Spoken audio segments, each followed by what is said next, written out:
Total physical response. Around the 1960s and 1970s, Dr. James Asher, a professor of psychology, developed total physical response, frequently called TPR. He based the approach on the way that children learn their mother tongue. For example, when parents have the language body conversations with their children, the parents mimic and repeat a word or action, and the child physically responds to this. The parent said, for example, "Look at mommy" or "Give me the ball," and the child does so. This conversation continued for many months before the child actually started to speak by himself. Even though he can speak during this time, the child is taking all of the language, the sounds, and the patterns. Eventually, when he has the goal enough, the child reproduces the language quite spontaneously. TPR attempts to mimic or imitate this effect in the classroom.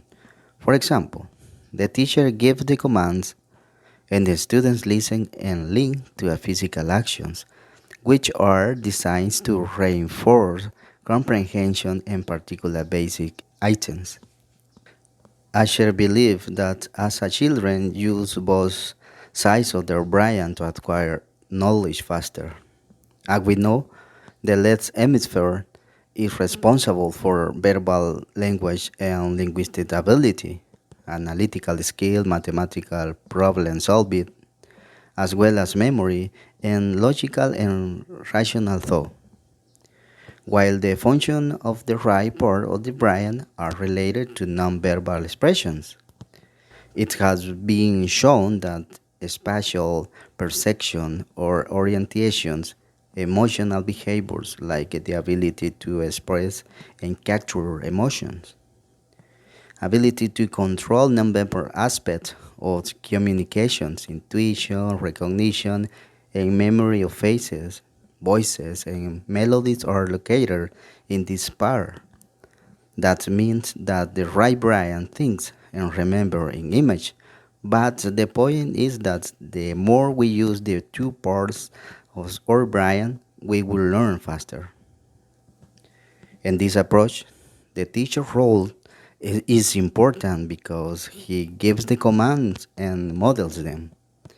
Also, he decides what to teach, who models and represents the new materials, and he is the one who selects supporting material for the classroom. The teacher is encouraged to be well prepared and well organized so that the lesson flows smoothly and predictable. While students in total physical response has the primary role of listener and performer. They listen attentively and respond physically the commands given by the teacher. Learners are required to respond both individually and collectively and must follow the imperative-based format for lessons.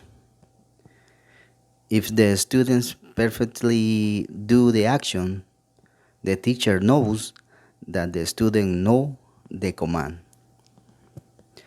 That is why this approach does not have any negative aspect for its use with children. This approach is often used at the beginner's level or as a part of more complex lesson. For example, with vocabulary connected with actions such as smile, headache, or with tenses, past, present, future, and continuous aspects. For example, every morning I clean my teeth, I make my bed, I eat breakfast. Or in class language, an example of this is open your books. And also with imperatives instructions, for example, stand up, close your eyes. It can be adapted for all kinds of teaching situations. We just need to use our imagination, which make it suitable for use in elementary school in English as a foreign language classes. And also we can use it with adults in the initial levels. This approach has many advantages, among which we can mention the student's understanding is reinforced by performing the action in authentic ways. As a good result, helps students to low anxiety levels. TPR, how we mentioned before, can often be used at the beginning levels or as part of more complex lesson. Active participation also keeps students interested in the class. That helps children develop language using movements, helping learners understand target language, and aid in long-term retention in a stress-free approach. We can use TPR with children and adults. It is worked by helping students understand the meaning of a new words quickly.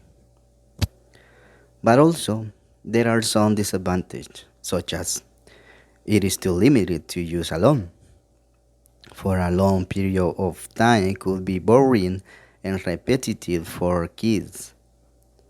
Students are not given the opportunity to express their own view and thoughts in a creative way. It is not flexible used to teach everything. We need to combine it with another approach. That means that TPR can be ineffective if the teacher uses it for a long period of time, without switching it with other activities that help to achieve the target language.